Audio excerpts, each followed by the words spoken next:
Buenos días, queridos amigos, alumnos, seguidores, audiencia en general, pacientes, familiares, a todos ustedes, buenos días. Bienvenidos al curso La sexualidad en psicoanálisis. Seguimos realizando nuestro trabajo psicoanalítico en este curso acerca de la sexualidad, que es un curso que dio comienzo el 28 de enero en Alcalá de Henares, Madrid, España, y que debido al confinamiento por el coronavirus, pues estamos realizando ahora desde Madrid, en nuestro aislamiento voluntario, y recomendamos a todo el mundo quedarse en casa hasta que todo esto pase, porque desde casa también se puede realizar el curso La sexualidad en psicoanálisis. Mi nombre es Virginia Valdominos, soy psicóloga y psicoanalista de la Escuela de Psicoanálisis Grupo Cero, y hoy estamos en la clase 10 del curso. Hoy vamos a hablar sobre la sexualidad femenina. Un momentito. Bueno, nos estamos incorporando. Buenos días, Juan Carlos. Buenos días a los que os estáis incorporando. Vamos a compartir. Hola, Mariana. Buenos días. Vamos a compartir en todas las páginas para que todo el mundo lo pueda seguir sin problema.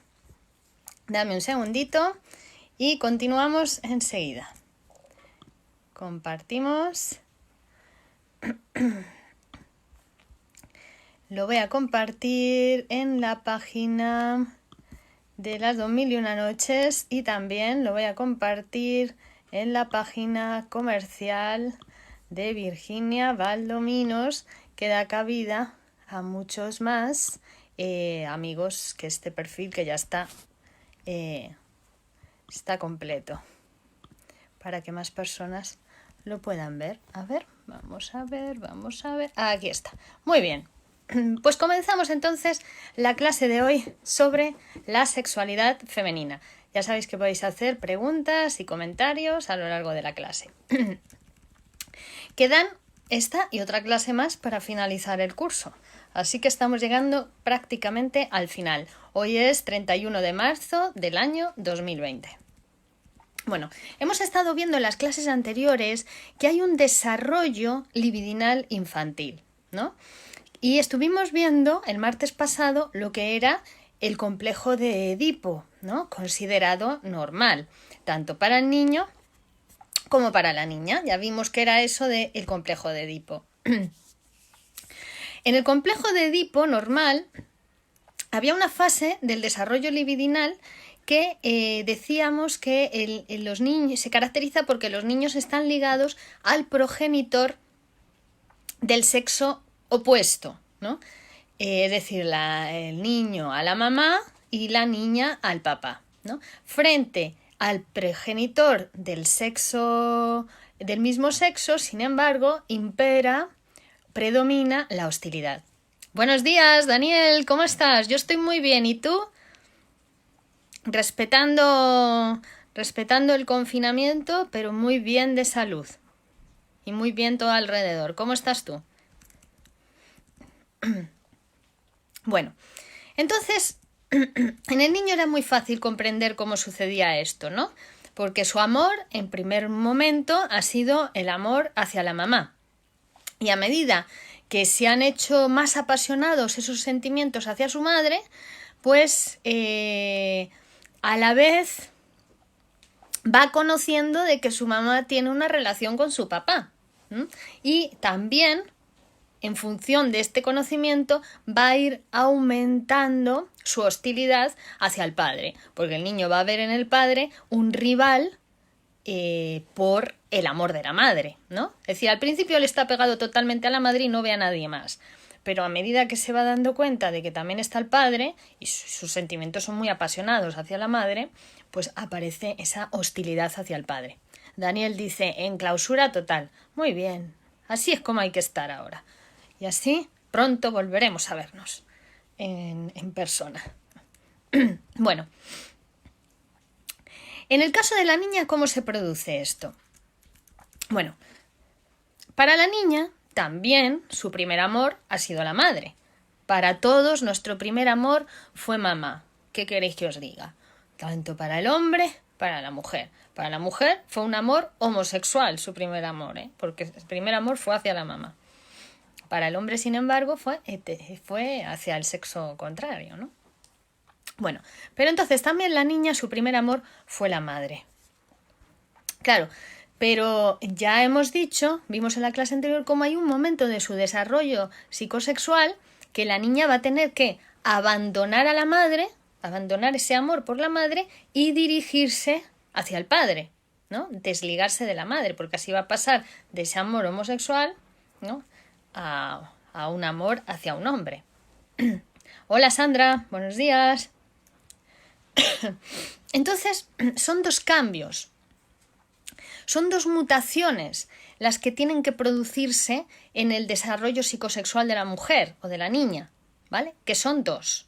Una, va a tener que renunciar a la zona genital que era dominante en un principio, que ya dijimos que era el clítoris en el caso de la niña, en la fase fálica, tanto para el niño como para la niña, esa fase que es previa o la fase donde se produce el complejo de Edipo, hay un predominio de lo que decíamos el falo. Todo tiene falo, todo tiene pene para los niños, ¿no? Entonces, en ese momento, la niña, su sexualidad también es masculina, predomina su pequeño falo, ¿no? Que es el clítoris, que es un equivalente del falo masculino en la niña. Entonces, en esa primera fase de sexualidad infantil, en la niña va a haber un predominio fálico. Es decir, su sexualidad, su genitalidad está centrada en el clítoris. Pero ¿qué pasa? En ella va a tener que producirse un cambio, una mutación, porque va a tener en la sexualidad adulta, con la metamorfosis de la pubertad, va a aparecer otro predominio genital. ¿Cuál es? La vagina, ¿no? Entonces tiene que producirse ese cambio. Y no solo eso, en la mujer va a haber otro cambio más que en el hombre no se va a tener por qué dar. Y es que va a tener que cambiar su primitivo objeto de amor, que era la madre, como en el caso del niño, en los dos es la madre, la va a tener que cambiar por otro objeto de amor. ¿Cuál? El padre, ¿vale? Porque así va a pasar de amor a la madre, amor al padre, amor a un hombre, ¿vale? Bueno, son muy frecuentes las mujeres que, sin necesidad de ser neuróticas, ojo, aparecen dominadas por una vinculación muy fuerte al padre. Muy fuerte, ¿vale? Siguen estando muy vinculadas a ese amor hacia el padre. Bueno, estudiando a estas mujeres, Freud extrajo una serie de conclusiones.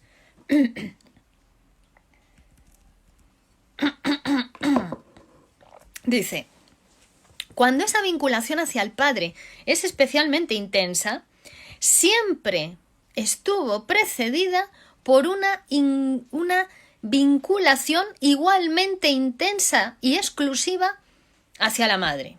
Es decir, que cuando esas mujeres se mantienen ese amor tan intenso al padre es porque siempre en esa primera infancia hubo también un amor muy apasionado y muy intenso hacia la madre. Es decir, lo único que se modificó en ellas fue el objeto amoroso. La vinculación apasionada, intensa y libidinal sigue siendo la misma. Lo que cambió fue que en vez de a la madre, después fue al padre, ¿vale? Esa vinculación amorosa con la madre, en cierto número de casos, había persistido hasta bien entrado el 4º o 5º año de vida.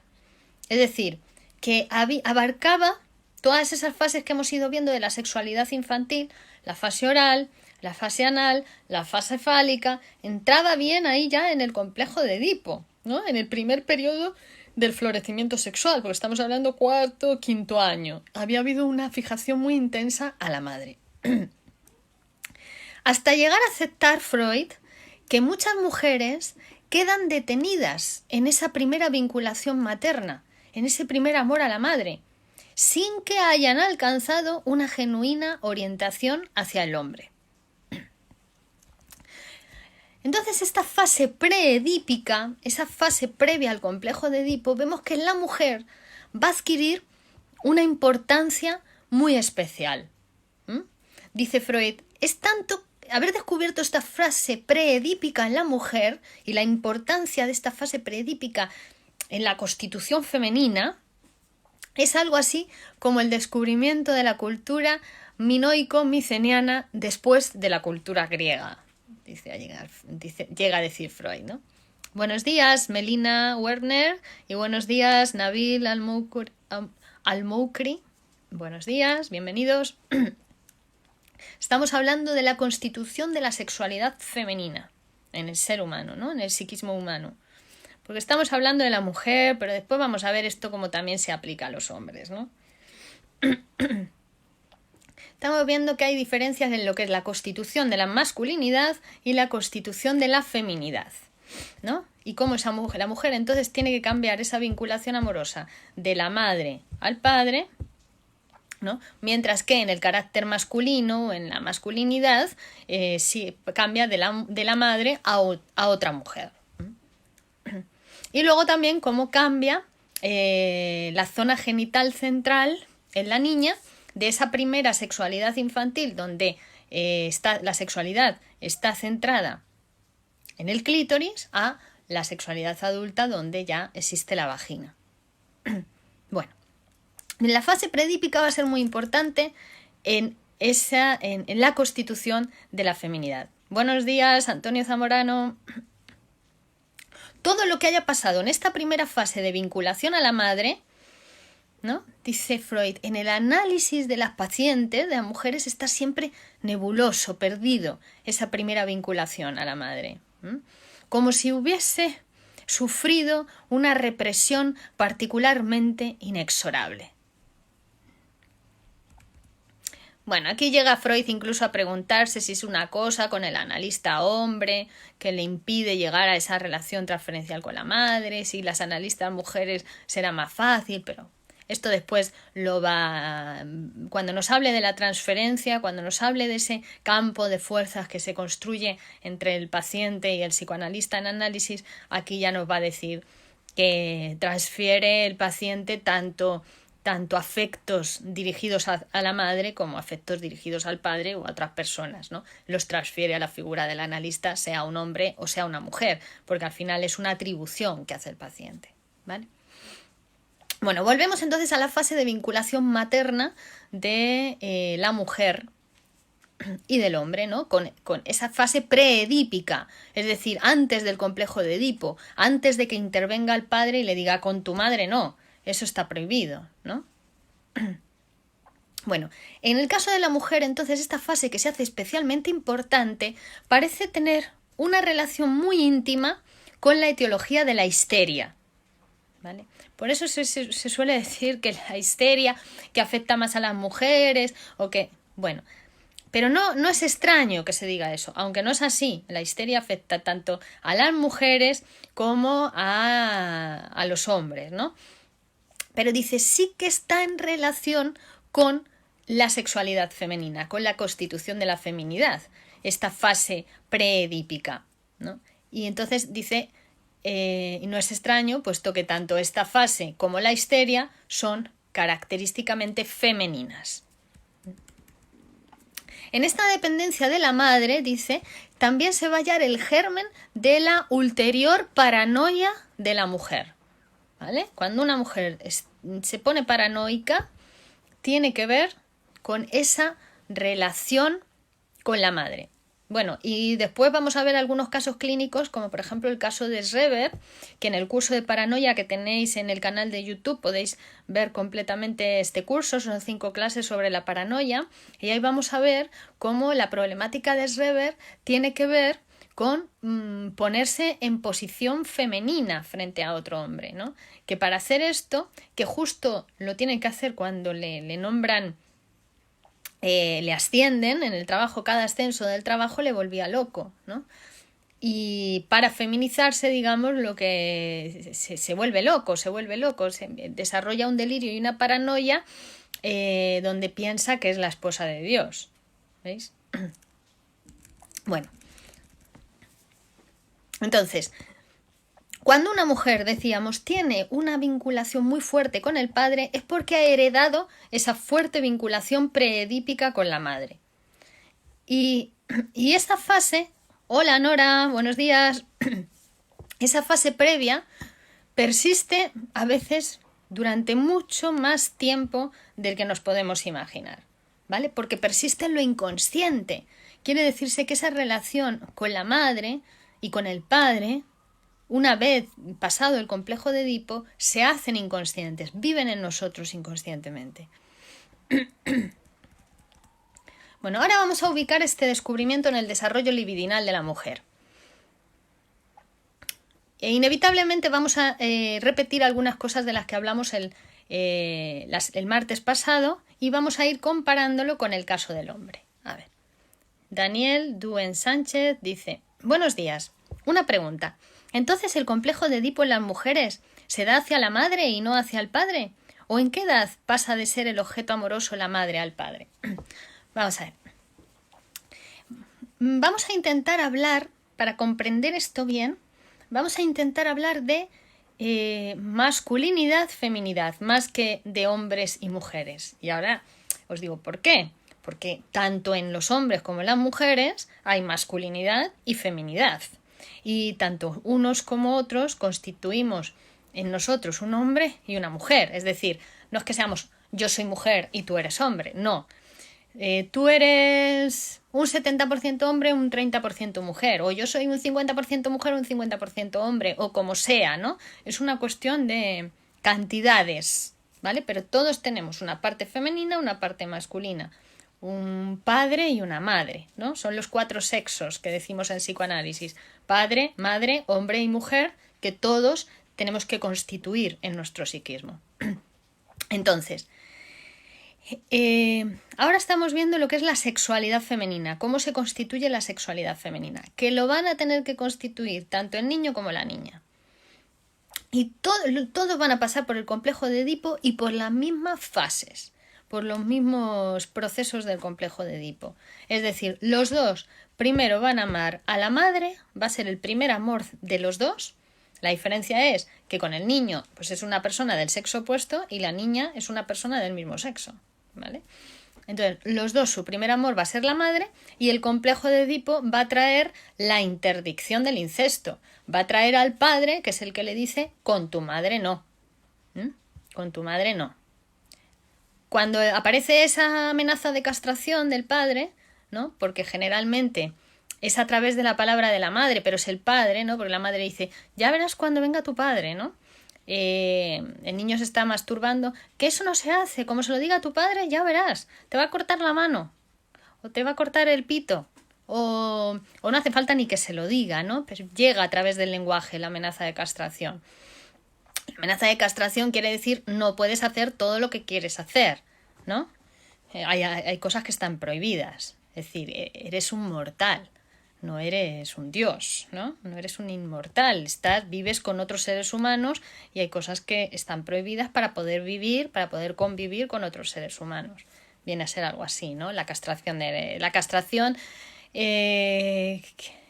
bueno, que es de uno, pero que es la castración de la madre fálica, de la atribución que el niño había hecho de omnipotente a su madre, que le había salvado la vida, ¿no?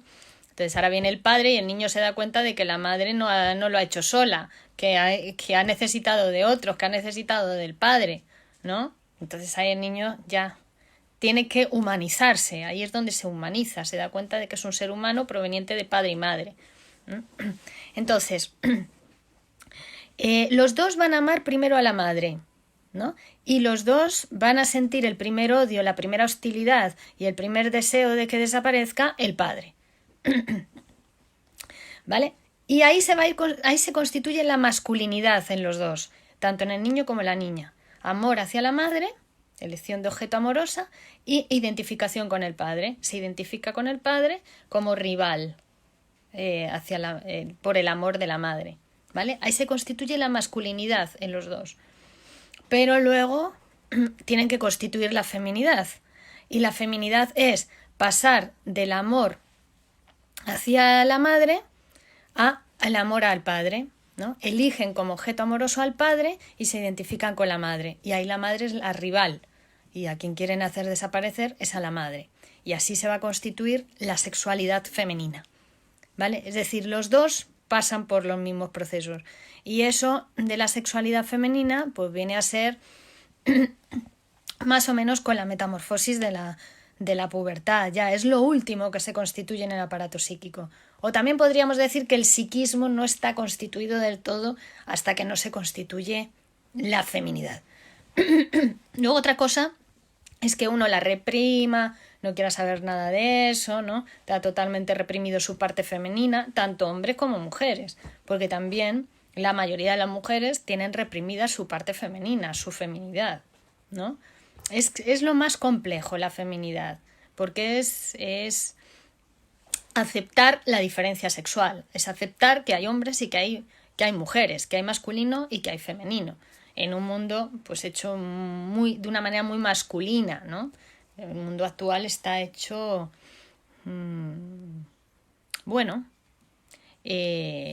por los hombres, ¿no? Bueno, pero vamos a seguir avanzando, que a ver si logro que todo esto quede mucho más claro. Muchas gracias por tu pregunta, Daniel. Nora dice, es una fase preedípica. Sí, en la mujer esa fase preedípica va a tener o en la constitución de la feminidad, de la sexualidad femenina, la fase preedípica va a tener una importancia muy esencial, ¿no? Bueno, entonces, todos tenemos una disposición bisexual desde que somos niños. ¿Por qué? Porque hemos amado a la madre y al padre. Ya está. Bisexual, a un hombre y una mujer. Y eso es característico de la especie humana, dice Freud, tanto como tener 2 ojos o tener 2 orejas. ¿Vale? Dice, pero claro, es mucho más patente en la mujer, porque la mujer, su primer amor fue otra mujer, fue su madre. Dice Menasa, ¿qué ama una mujer? Pues a sí misma o a su madre, ¿no? A otra mujer. El niño, solo cuenta con una zona sexual dominante, ¿no? Y la mujer tiene 2. Tiene la vagina, que es la zona sexual propiamente femenina, y el clítoris. El clítoris, que es análogo al pene masculino, ¿vale? Es el pequeño pene de la mujer, de esa primera fase de sexualidad masculina que tiene la niña. La sexualidad en la niña gira en torno al clítoris, en la fase de la sexualidad infantil. Es decir, la sexualidad femenina la podríamos dividir en 2 fases, ¿vale? Gracias a ti, Daniel. La primera fase es de carácter masculino, que gira en torno al clítoris y donde el objeto amoroso es la madre. ¿Veis? Esta es igual que la del niño, para los dos. El primer objeto amoroso es la madre, se pelean con el padre por el amor a la madre y es una cosa activa, ¿no? La niña llega, incluso hemos ido viendo cómo la niña se masturba mediante la frotación del clítoris, como si fuese un pequeño pene, ¿no? Esa es la primera fase. Y en la segunda fase es donde comienza la sexualidad de carácter femenino para la mujer. Ya gira en torno a la vagina. Aparece la existencia de la vagina. Y el objeto amoroso es el padre. ¿Vale? Ahí es donde se constituye la feminidad. Primero el padre, luego ya va a ser otros hombres. Luego tiene que pasar del padre a otros hombres. Es decir, y además esto está complejizado por el hecho de que la mujer no va a renunciar, no es que se pase del clítoris a la vagina y se olvide el clítoris, no. Luego va a persistir en ella esa doble vertiente de la genitalidad, ¿no? Que está en ella la sexualidad masculina clitoridiana y la sexualidad femenina vaginal, ¿no? Ya veremos cómo hay mujeres que luego tienen dificultades para gozar de la vagina porque regresan a esa sexualidad infantil clitoridiana, ¿no? Bueno, entonces el desarrollo femenino comprende ese periodo de transición de una fase de sexualidad infantil masculina a la fase sexual adulta femenina. Cambia la zona erógena dominante, cambia el sexo del objeto amoroso elegido. A medida que la niña cambia de sexo, digamos, de zona genital, también cambia el sexo del objeto elegido. Bueno, ¿qué caminos recorre esta transformación? ¿Cuán íntegra o incompleta llega a ser? ¿Qué posibilidades evolutivas surgen en el curso de este desarrollo? Vamos al complejo de Edipo para respondernos a estas preguntas. En el caso del varón,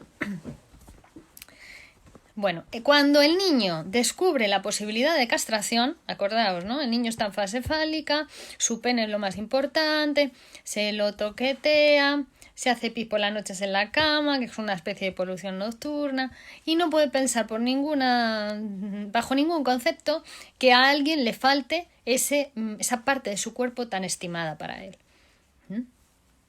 Hasta que ve los genitales femeninos, hasta que ve a la niña, ¿no?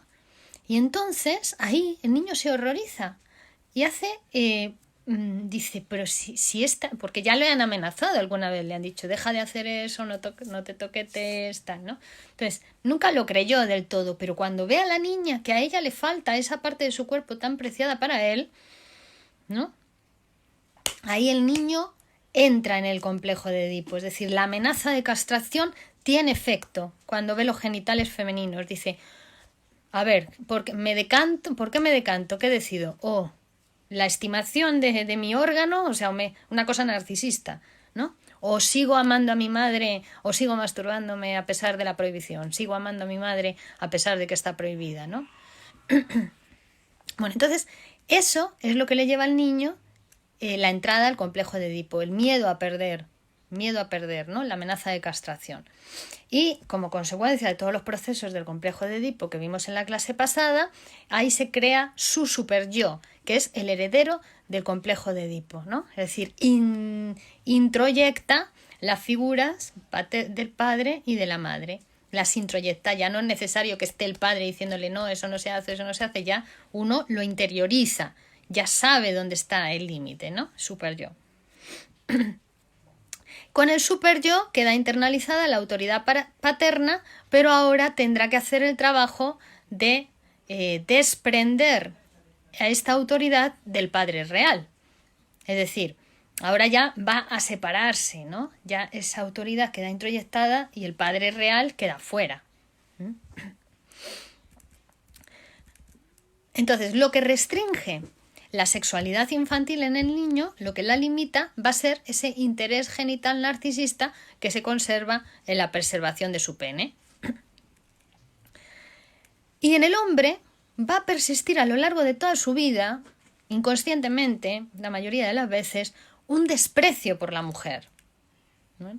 También en la mujer, como vamos a ver ahora. Pero en el hombre va a haber un desprecio por la mujer, porque el hombre considera, proveniente de aquella fase de esto que estamos hablando, de este momento de la constitución psíquica, que la mujer está castrada.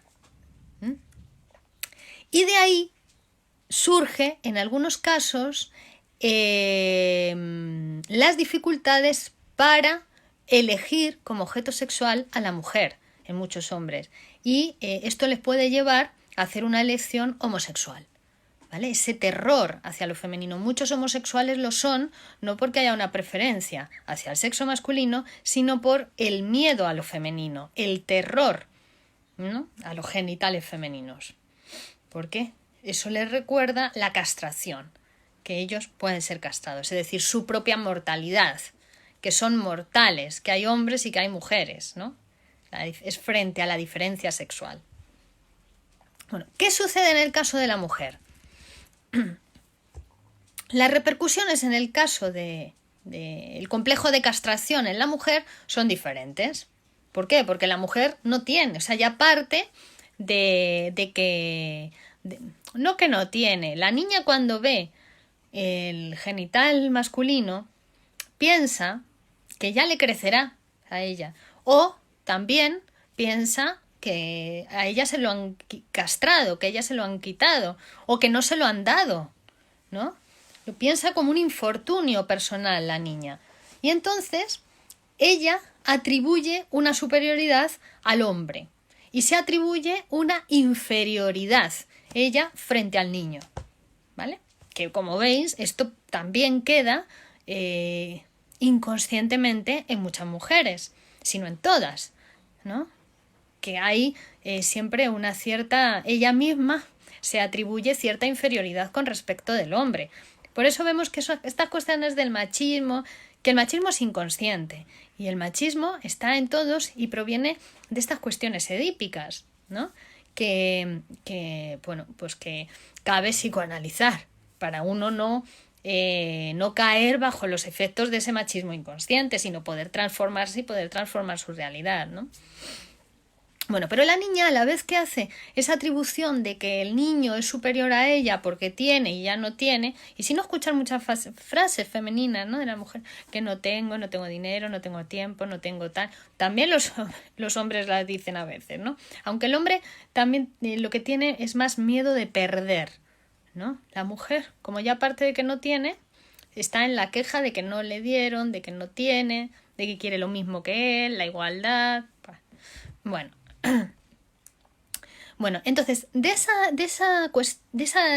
ese momento en la mujer que se da cuenta de que, ¿no?, del complejo de castración, de que ella no tiene y él sí, aparece ese sentimiento de inferioridad frente al hombre, pero también un estado de rebeldía frente a eso, ¿no?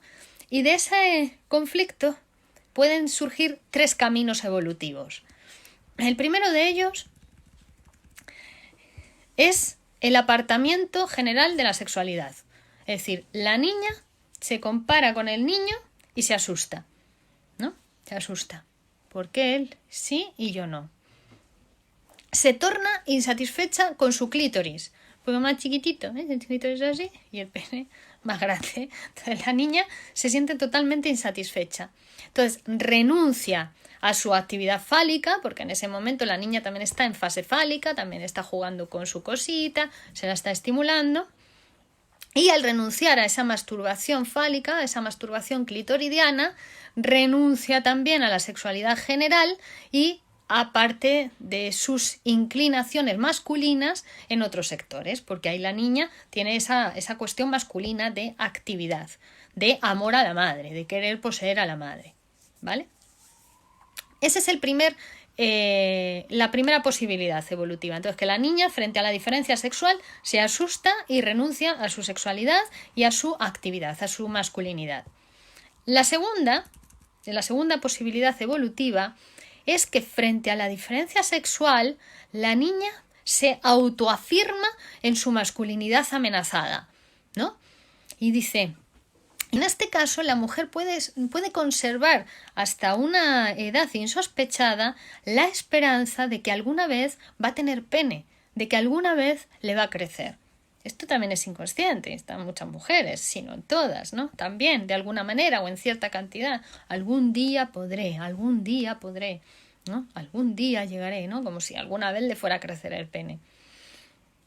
Y esta finalidad se va a convertir en el punto cardinal de su vida, ¿no? Siempre está ahí como luchando con una masculinidad, compitiendo con los hombres, ¿no?, de una manera masculina. Incluso puede tener la fantasía de ser un hombre durante largos periodos de su existencia, ¿no? Mujeres que todavía fantasean con ser un hombre. Bueno, este es el complejo de masculinidad que podríamos llamar en la mujer y que puede conducir a la mujer a una elección de objeto homosexual, ¿vale?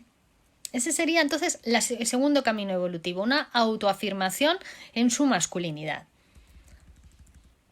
Y el tercer camino evolutivo, el primero habíamos dicho que era la renuncia a la sexualidad, el segundo la autoafirmación en la masculinidad y el tercero sería la evolución compleja que lleva a la feminidad, a la actitud femenina normal, ¿vale? Entonces, en este tercer caso, ¿qué sucede? La niña ve la diferencia sexual con respecto al niño, ¿no? Y entonces, ¿qué hace? Toma al padre, pasa del amor a la madre al amor al padre como objeto y así alcanza la feminidad del complejo de Edipo. Es decir, para la mujer, para el niño, el complejo de Edipo, el complejo de castración cierra el complejo de Edipo para la construcción de la masculinidad. El complejo de castración cierra la construcción de la masculinidad, pero realmente abre la construcción de la feminidad. ¿Vale? Nora Sanchís pregunta, ¿sería la envidia del pene? Claro, sí. Esa es la envidia del pene. La envidia del pene es yo quiero eso que el otro tiene, que en realidad no lo tiene, él tampoco lo tiene, porque al final lo que los dos quieren es a la madre fálica. El pene es el falo, o sea, el falo es el pene que la madre no tiene. ¿Qué quiere decir? Que la madre fálica es la madre totipotente, esa atribución que le hizo el niño a la madre de todopoderosa, porque la madre le daba la teta cuando tenía hambre, porque la madre le arropaba cuando tenía frío, porque la madre, entonces, frente a la invalidez y a la discapacidad del niño, él atribuyó a su madre un poder sobrenatural, que después la madre no tiene ese poder, ¿no? El niño va a tener que bajar a la madre del pedestal cuando se da cuenta de que la madre es un ser humano como todos los demás, que necesita del padre, que tiene que ir a trabajar, que tiene amigas, que va al gimnasio, que él no es el único objeto de su deseo, ¿no? Pero claro, esto el niño no se da cuenta hasta aquí, hasta este momento del complejo de Edipo, y eso es lo que llamamos la castración, es la castración de la madre fálica, es quitar esa atribución que el niño había hecho a su madre, quitarle esa atribución. Pero al quitarle esa atribución, ¿qué significa? Que él es hijo de una madre mortal y de un padre mortal. Es decir, que... A ver, un segundito, por favor. ¿Hola? ¿Hola? ¿Olga, me has llamado? Vale. Ok. Ya estoy aquí, ¿eh? A ver, Daniel dice, esto de la homosexualidad en los hombres, que lo son por el miedo a la castración y no por preferencia, ¿podría estar relacionado a una personalidad narcisista? Claro, sí, podría estar relacionado. De hecho, también vamos a ver, muchas homosexualidades se explican también por este momento en el que el niño tiene que renunciar al amor de la madre, ¿no? Tiene que renunciar al amor de la madre y pasar al amor al padre o al amor a otra mujer. ¿Qué hacen? En vez de hacer ese salto, ese paso, lo hacen porque todo el mundo hace toda la constitución psíquica normal, pero después regresan a ese punto de identificación con la madre. Para no abandonar a la madre como objeto amoroso, se identifica con ella. Entonces se identifica con la madre y luego busca en el mundo hombres a los que cuidar, como hacía su madre con él, ¿no? Entonces, pues busca hombres lo más parecidos a él, porque en realidad se busca a sí mismo en otros hombres, ¿no? Entonces se ven muchas parejas homosexuales que son muy parecidos, que parecen iguales, ¿no? O que se buscan como si fuera su imagen en el espejo. Eso es un amor es totalmente narcisista, ¿no? Se busca a sí mismo en otro hombre. Sí. Es una de las primeras fases del desarrollo psicosexual, ¿no? Primero es el autoerotismo en el niño y después es el narcisismo. Es decir, ama a los otros, pero en la medida en que en medida que la madre le proporciona cuidados para su supervivencia. A los que no le proporciona ningún cuidado no les puede amar. Bueno, entonces, gracias por tu pregunta, Daniel. Entonces, para la mujer, el complejo de castración, decíamos, que cierra la constitución de la masculinidad. En el caso de la feminidad, no. Más bien, lo crea, lo abre. Hasta tal punto que decimos que la mujer nunca llega, o la feminidad siempre está abierta. Nunca se llega a constituir del todo la feminidad. Por eso es tan compleja la feminidad, tanto en el hombre como en la mujer, aunque históricamente ha estado más reprimida en la mujer, porque fijaos, se escribe en posición femenina, se pinta en posición femenina, ¿no? Toda la creación es en posición femenina y siempre estuvo más permitida para los hombres que para las mujeres la creación, ¿no? Ahora ya no, pero durante siglos ha sido así. Quiero decir que la feminidad, igual que la masculinidad, sí se cierra con el complejo de castración, ¿no? Miedo a perder, entonces para no perder renuncio al amor a la madre. ¿No? Ya está. Esa es la constitución de la masculinidad. Pero ¿qué pasa? Que ahí ahora pasa el primer paso a la feminidad, el hijo como objeto de amor al padre. Vale, y entonces en la niña que no tiene, pues ese complejo de castración, no está ese miedo a perder. Entonces ahora ¿cómo se desvincula del padre? ¿Cómo se desvincula del padre? Es más complejo, más difícil, eso queda siempre mucho más abierto, ¿vale? Porque ya no hay amenaza no cabe la amenaza de castración. Bueno, y posiblemente entonces esa interrelación entre los complejos de Edipo y el complejo de castración es lo que se plasma en el carácter de la mujer como ente social, en el carácter femenino, en la feminidad que tanto miedo da, lo femenino, ¿no? En el mundo, tanto miedo da, tan negado está, tan reprimido está lo femenino. Bueno, Lacan llegó a decir que la mujer era el continente negro, ¿no? Era el continente desconocido, y es que lo es, también Freud lo dice, ¿no? Si quieren saber algo de la mujer, vayan a los poetas, porque ella es muy hermética, muy enigmática, no quiere dar a conocer sus secretos, porque cuando los dé a conocer se van a saber y se acabó el enigma, va a tener que trabajar. Va a tener que transformar el mundo la mujer y para eso va a tener que trabajar. Y entonces ella, el momento está todo oculto, todo enigmático, ella está ahí en su sillita de ruedas, la empujan la sillita de ruedas y está más o menos tranquila, pero ha llegado el cambio o ha llegado el momento de producir un cambio, una transformación social, y eso solo con trabajo, eso solo escribiendo la historia, ¿no? Ahora, en términos ahora que la escriba la mujer, ¿no? Bueno, entonces vemos que esa fase preedípica, esa relación de la mujer con la madre, va a ser muy importante para la sexualidad femenina. Muchas manifestaciones de la vida sexual femenina, que son difíciles de comprender para nosotros, podrían tener su origen en esta fase preedípica, de anterior al complejo de Edipo, ¿no?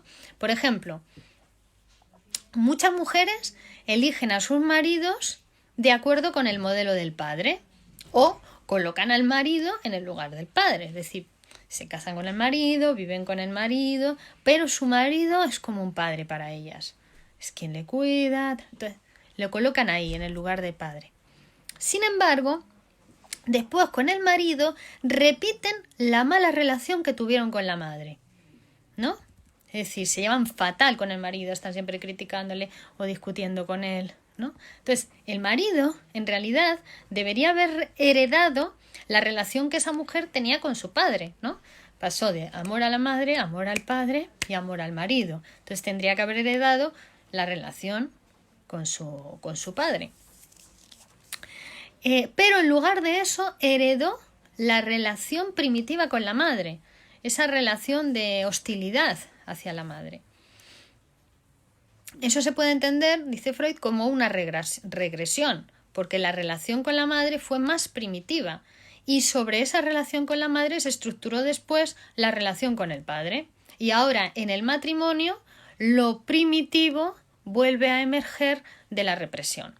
Bueno, de hecho llega a decir Freud que muchas veces los segundos matrimonios son más pacificadores, más civilizados, hay menos discusiones, porque el primer matrimonio heredó esa relación primitiva con la madre, esa relación hostil de la mujer con su madre, que ahora vamos a ver de dónde surge, de dónde nace esa hostilidad de la mujer hacia su madre, y en la segunda relación, en el segundo matrimonio, heredó la relación con su padre, más pacífica, ¿no?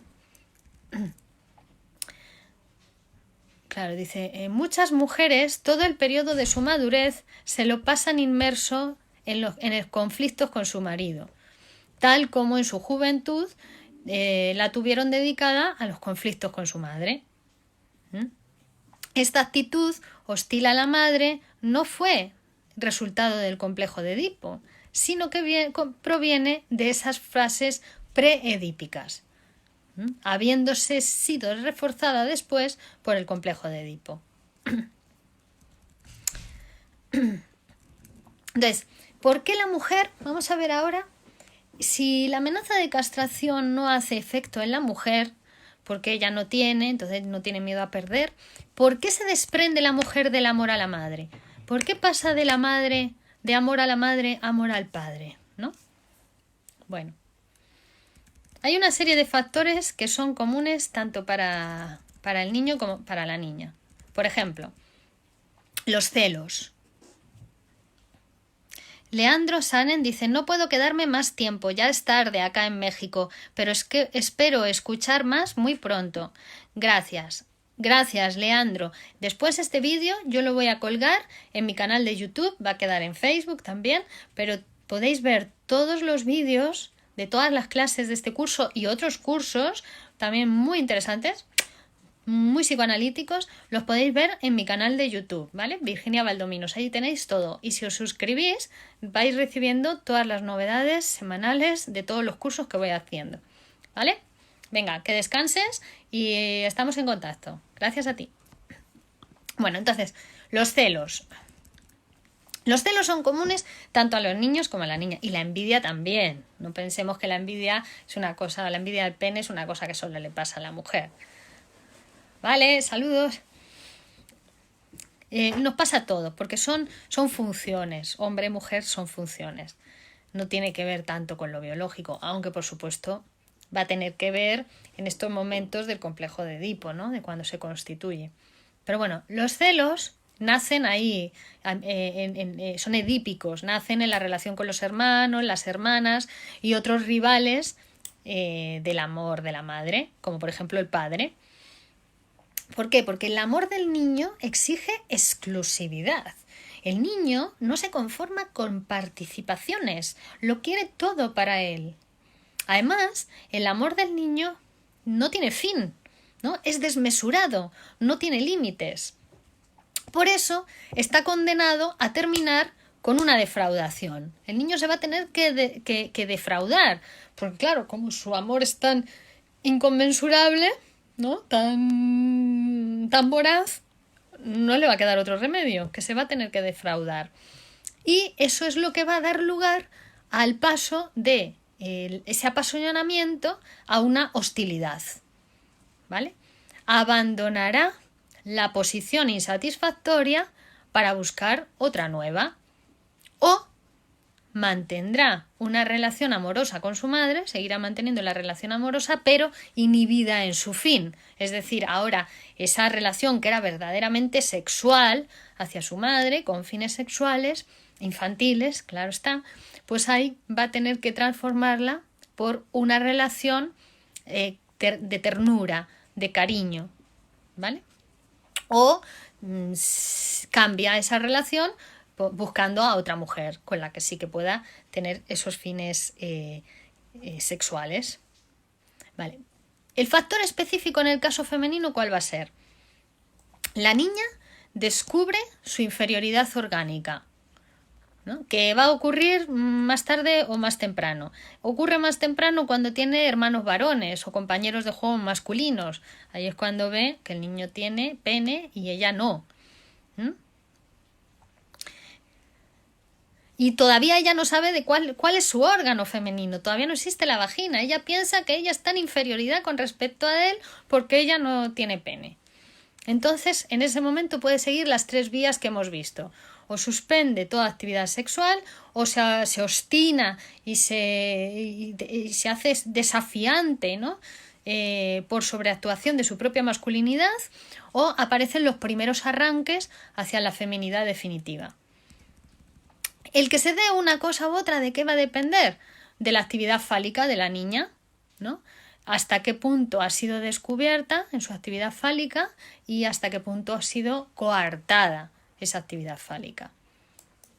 La niña descubre espontáneamente su actividad fálica mediante la masturbación del clítoris, como ya dijimos, ¿no? Al principio está libre de toda fantasía, pero en la actividad, digamos, de cuidado corporal y de higiene que le hace la madre a la niña, va a empezar a despertar en ella esa actividad fálica, lo que se ve después reflejado en la niña en la fantasía de haber sido seducida por su madre, ¿vale? Que muchas veces es una seducción real, que muchas veces es o la niñera o la madre o niños mayores los que van seduciendo al niño y a la niña, ¿no? Para colocarlo en cierta dependencia con respecto a ellos. Siempre que hay una seducción real, eso va a perturbar el curso del desarrollo del niño, ¿no? Y va a dejar consecuencias y huellas profundas y persistentes en nosotros, ¿vale? Aunque y no tiene por qué haberse dado realmente, sino también basta con haber sido fantaseado por uno, porque para lo psíquico es lo mismo que haya ocurrido en la realidad que haya sido fantaseado. El caso es que la niña, cuando le prohíbe la madre también esa masturbación fálica, ahí aparece en ella el motivo para abandonar a la madre. Es decir, ahí es cuando se rebela contra la madre, cuando aparece la hostilidad hacia la madre, ¿no? Es decir, esa terca y desafiante persistencia en la masturbación va a abrir las vías del desarrollo de la masculinidad en la niña. Pero claro, por otra parte, ese resentimiento por haberle prohibido esta actividad va a contribuir en el desprendimiento de la madre. Que después en la pubertad va a volverse a activar esta cuestión otra vez, porque cuando la madre va a velar constantemente por la castidad de la hija adolescente, ¿no? Tiene cuidado por la castidad de la hija adolescente, también va a volver a renacer esa hostilidad de nuevo hacia la madre, porque además la niña le atribuye a la madre haber sido la primera que ha despertado su sexualidad con sus cariños, con sus caricias, con su cuidado de la higiene corporal, y ahora, o sea, despertó esa sexualidad y ahora me la prohíbe, ¿no? Es una cosa así, es el conflicto que se le presenta a la niña. Al principio la niña, frente a la evidencia de la falta de pene en comparación con el varoncito, lo va a considerar un infortunio personal, ¿no? Solo paulatinamente va comprendiendo que eso que le pasa a ella también afecta a otros seres como ella, ¿no? Y después, más tarde, comprende que eso que le pasa a ella no es algo que solo le pasa a ella, que no tenga pene porque no se lo ha dado su madre o porque se lo han quitado, no, que le pasa a todas las niñas y que también le pasa a su madre, que le pasa a todas las mujeres adultas, ¿no? Que no es una cosa que solo le pase a ella, que le pasa a su mamá también. Entonces, cuando admite la universalidad de esa característica negativa de su sexo, negativa en el sentido de que no tiene eso que tiene el varón, ahí se desvaloriza profundamente lo femenino para ella, desvaloriza profundamente a la madre, la hace caer del la tira del pedestal a la madre. Esa madre a la que ella le atribuía un pene así de grande, ¿no? Enorme, le quita, no tiene pene, no tiene falo, no es ese ser todopoderoso que ella atribuyó. Entonces le desvaloriza a la madre, ¿no? El hecho de la castración va a ser concebido como castigo por la actividad masturbatoria, pero su ejecución es atribuida al padre, ¿no? También el niño siempre teme la castración que viene por parte del padre, aunque sea la madre la que se lo transmita a través de la palabra. Ya verás cuando venga tu padre, ¿no? Pero el temor, la amenaza proviene del padre. Entonces, la niña, por una parte, ya la madre queda para ella castrada, que ya queda desvalorizada total. Pero además hay un segundo reproche que hace a la madre, ¿no?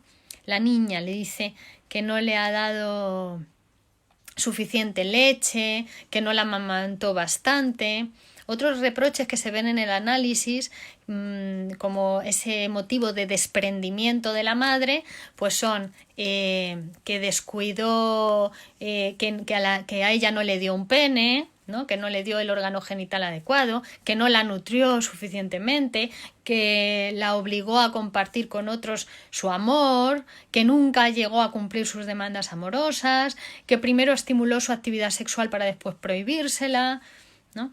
Un montón de reproches que la niña hace o que la mujer hace a su madre y que quedan en su inconsciente, ¿no? Pero que fueron necesarios para que la niña se separase de esa elección amorosa materna y pasase a elegir como objeto de amor al padre. Algunos de estos reproches son consecuencias de la sexualidad infantil, otros son racionalizaciones que se han ido haciendo a posteriori, ¿no?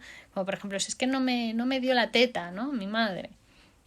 Pero son racionalizaciones que se hacen después de la separación de la madre. Lo cierto es que la vinculación a la madre debe por fuerza perecer, debe por fuerza terminar, por ser la primera vinculación que hemos tenido a un ser humano y por ser la más intensa. Que desaparezca en la conciencia, pero no desaparece a nivel inconsciente. Es decir, se renuncia a la madre, pero la relación con la madre deviene inconsciente. Es cuando se funda el aparato psíquico.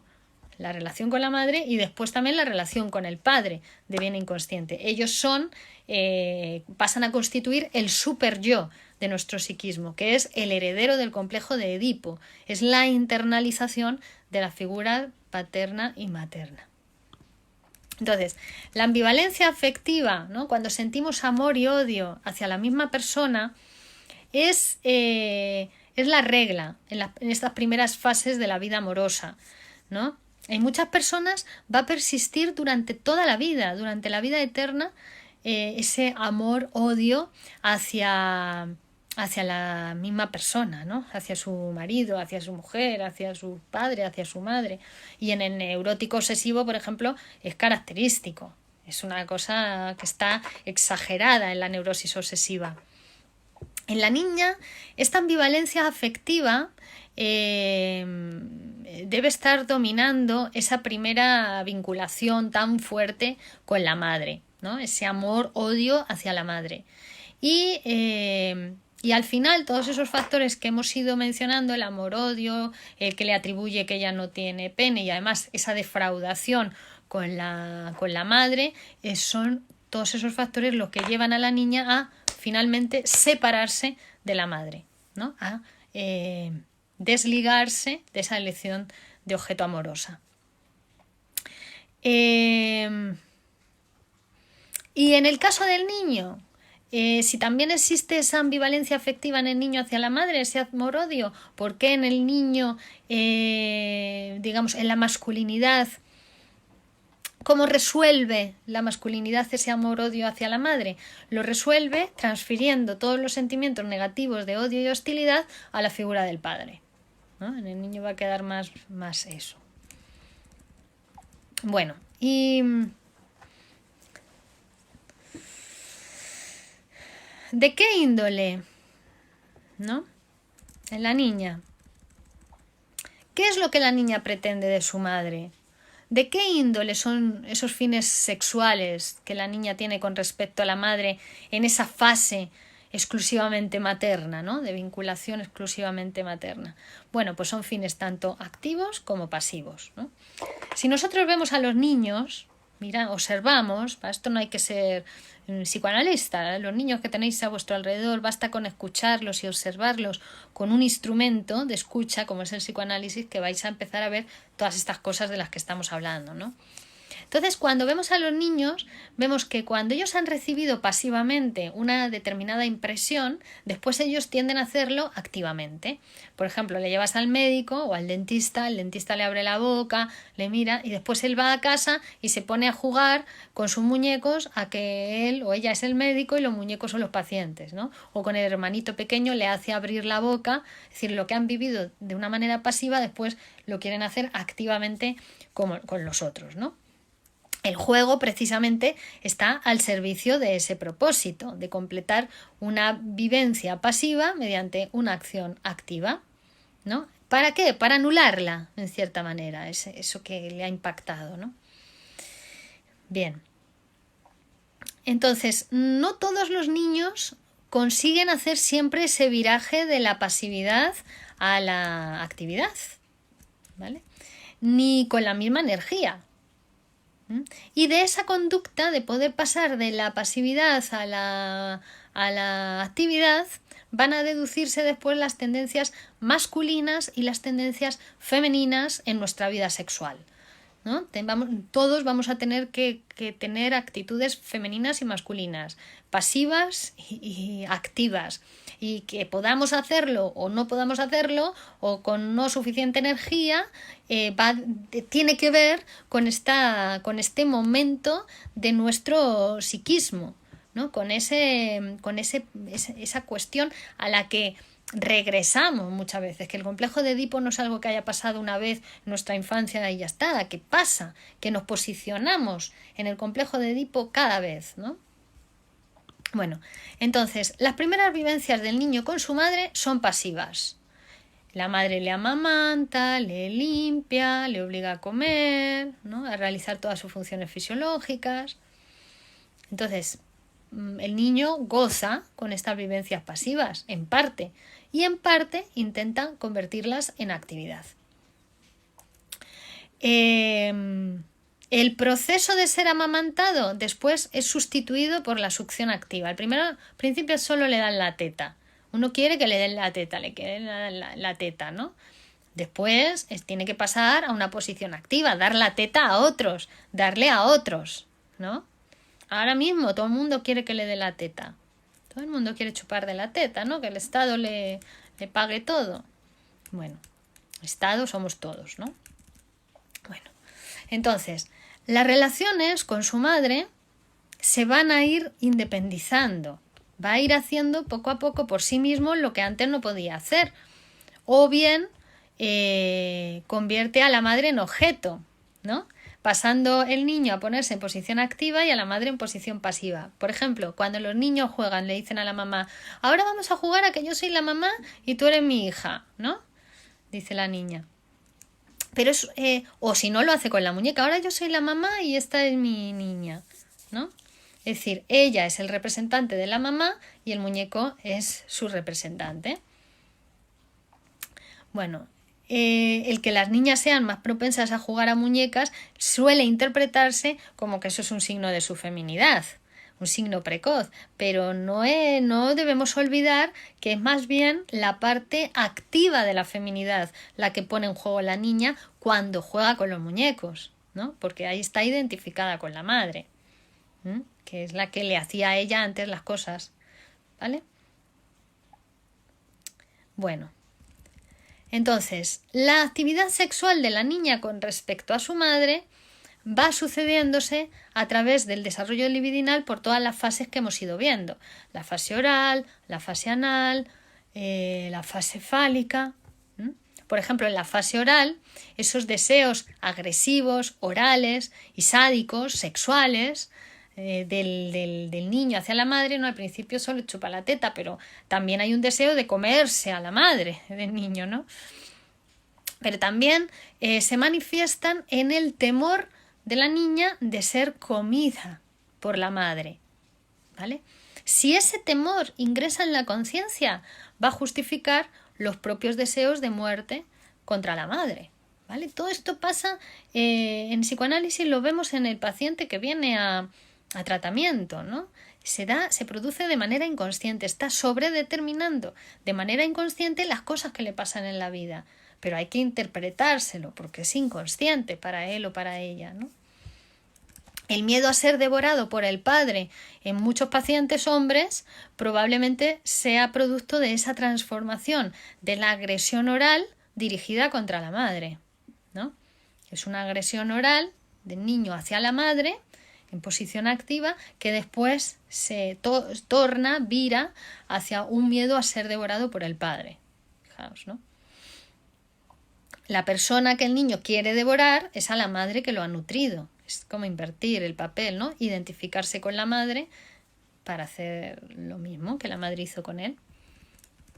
Las pacientes en análisis en las que se ha podido estudiar la fase preedípica contaban que cuando la madre les aplicaba enemas intestinales, siempre reaccionaban con un fuerte miedo, con aullidos de rabia, ¿no? Bueno, ese acceso de furia realmente es comparable con un orgasmo, ¿no?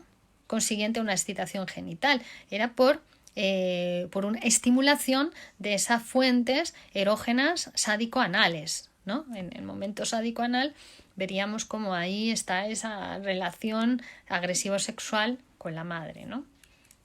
La angustia sería una transformación del deseo de agresión, ¿no? La furia, el deseo de agresión se suprime muchas veces con angustia, ¿vale? Derivados, eso hemos visto, de fase anal, o sea, fase oral, fase anal, y en la fase fálica, ¿qué pasa? En la fase fálica hay fines pasivos, ¿no? Donde la niña, hemos dicho que acusa a la madre de seductora, de haber sido ella quien le haya infringido sus primeras sensaciones genitales cuando mamá la limpiaba, ¿no? Entonces, muchas madres cuentan en análisis cómo sus hijas gozan con esta primera actividad, ¿no? De limpieza, disfrutan, ¿no? Y cómo a veces los niños les incitan a repetir esos actos, esas fricciones, esos actos repetitivos. Entonces, al apartarse de la madre, la niña transfiere al padre, ¿no? Para separarse de la madre, la niña le transfiere al padre esa responsabilidad de haber sido él quien la haya iniciado en la actividad sexual, quien la haya seducido. Pero son todas atribuciones del sujeto psíquico que vamos viendo en su psicoanálisis, ¿no? En la fase fálica también aparecen fines activos que culminan con la masturbación del clítoris en la niña, ¿no?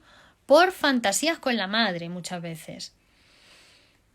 Pero no se ve muy claro cuál es el fin sexual todavía en la fase fálica. Puede ser que sea igual que en el caso del niño, tener un hijo con la madre, hacerle un hijo a la madre, ¿vale? Puede ser la fantasía que está aquí primando. Con el desprendimiento de la madre, ¿vale? Ahí se va a dar un importante paso en el desarrollo de la sexualidad femenina. Disminuyen los impulsos activos hacia la madre y se empiezan a acentuar los impulsos pasivos a medida que se va eligiendo al padre como objeto amoroso. Normalmente cesa la masturbación clitoridiana y es muy posible que al reprimir esa masculinidad previa también quede perjudicada en gran medida su sexualidad general. Esto es uno de los motivos por los que la mujer pasa en muchas ocasiones a ser más reprimida sexualmente. La transición entonces al objeto paterno se va a hacer con ayuda de esas tendencias pasivas y así se abre el camino de la niña hacia su feminidad. A no ser que esa vinculación a la madre tan fuerte de la fase preedípica lo impida, lo obstaculice, ¿no? Que ya ahí estaríamos en otro caso, cuando la madre es muy fuerte y obstaculiza la entrada del padre o la salida de la niña hacia el padre, ahí ya podemos estar hablando de otras problemáticas más graves, tipo psicosis, ¿no? Cuando no entra el padre. Bueno, entonces vemos cómo la constitución de la sexualidad femenina requiere algunos pasos más que la constitución de la masculinidad, ¿no? Y donde va a ser muy importante pues ese desprestigio de la madre, esa castración de la madre fálica para acceder al padre, ¿no? Para acceder también a la construcción de la feminidad. En la próxima clase, hoy hemos estado trabajando el texto sobre la sexualidad femenina. En la próxima clase, que ya es la última clase del curso, es la clase con la que finalizaremos, vamos a estudiar la feminidad. La feminidad, que como decíamos, es la construcción más compleja de nuestra psicosexualidad. ¿De acuerdo? Entonces, Si tenéis preguntas, comentarios, podéis hacerlos o también me los podéis enviar a través de mensaje o a través de correo electrónico a info@virginiavaldominos.com, que estaré encantada de responderlos o de ir trabajándolos en las siguientes clases. Terminaremos la próxima semana el curso con la feminidad y ya estamos preparando los siguientes cursos. No se olviden que aunque no los hagamos presencialmente en Alcalá, vamos a seguir haciéndolos virtualmente a través de Facebook. Así que después de, como estaba previsto, antes de todo este tema del coronavirus, después de la Semana Santa, daremos inicio al nuevo curso, que ya os avisaré de cuál es. Bueno, entonces hasta aquí la clase de hoy, la sexualidad femenina. Espero que os haya gustado mucho. A mí me ha encantado. Hola Maribí, porque estos temas son maravillosos. Bueno, todo el psicoanálisis, todo lo que toca el psicoanálisis es maravilloso porque nos abre la mente, nos abre las puertas de la mente a lo inconsciente, a la dimensión inconsciente que nos está sobredeterminando todo lo que nos pasa en nuestra vida y que generalmente pues no sabemos de ella nada más que por sus efectos. Pero aquí viene el psicoanálisis que nos interpreta y entonces ya tenemos una dimensión más. Daniel Casado dice: ¿cómo se da la formación de la sexualidad de las niñas que le han practicado ablación? Qué complejo eso. Y Sandra dice: gracias. No lo sé, no he tenido oportunidad de analizar a ninguna mujer que haya pasado por esa desgracia. No lo sé, Daniel, no sabría contestarte a eso. Habría que hacer una investigación. Pero supongo que de la misma manera, porque en realidad, bueno, no sé, es que ahí no tengo ni idea de lo que pasa en ese psiquismo. Pero lo que sí que sé es que la constitución psíquica va más allá de lo que pasa en el cuerpo. Es decir, a una persona le han podido cortar un brazo, una pierna, es decir, que haya habido una castración real en su cuerpo, o la ablación del clítoris, o el pene, ¿no? Pero no tiene que ver exactamente con eso tampoco. Es decir, para todos el complejo de castración va a estar presente y va a tener su efecto, aunque haya castración real o no, ¿no? O un niño de estos que los operan ahora para hacerlos trans, para cambiarlos de sexo. Más castración que esa no hay, eso es una castración. Pero la castración psíquica es otra cosa. La castración psíquica tiene que ver con la castración de la madre fálica, con desatribuir a esa madre a la que le habíamos atribuido un poder omnipotente que nos daba todo, que nos salva la vida, que somos inmortales. Pero es que esa madre fálica sigue viviendo en nosotros inconscientemente. Es que a la mínima oportunidad volvemos a caer en los brazos de esa madre fálica. Y es lo que viene a decirnos el psicoanálisis, ¿no? Y que cuando uno está en análisis va construyendo en proceso cada vez su mortalidad, su humanidad, ¿no? Es decir, que uno no se puede dejar caer en los brazos de la madre fálica que siempre está ahí esperándote, que no es la madre real, no es la madre que tenemos ahí cada uno en su casa, no, es la madre de tu inconsciente que te dice: ven niño, ven, no tienes que trabajar, ven cariño, no tienes que hacer nada, ven, deprímete, vuelve a tu primera infancia. Y eso ya no es productivo para un adulto ni para tu salud mental, ¿no? Entonces tiene más que ver con eso la castración. Bueno, gracias Maribí, gracias Sandra, gracias Nora, gracias Mercedes, Juan, Melina, muchas gracias a todos. Entonces seguimos el próximo martes con la feminidad y ahora en 3 minutos comenzamos con el curso Amor y Relaciones de Pareja, que esto no termina aquí, seguimos en unos minutos. Os espero ahora, nos volvemos a conectar. Besos, hasta ahora.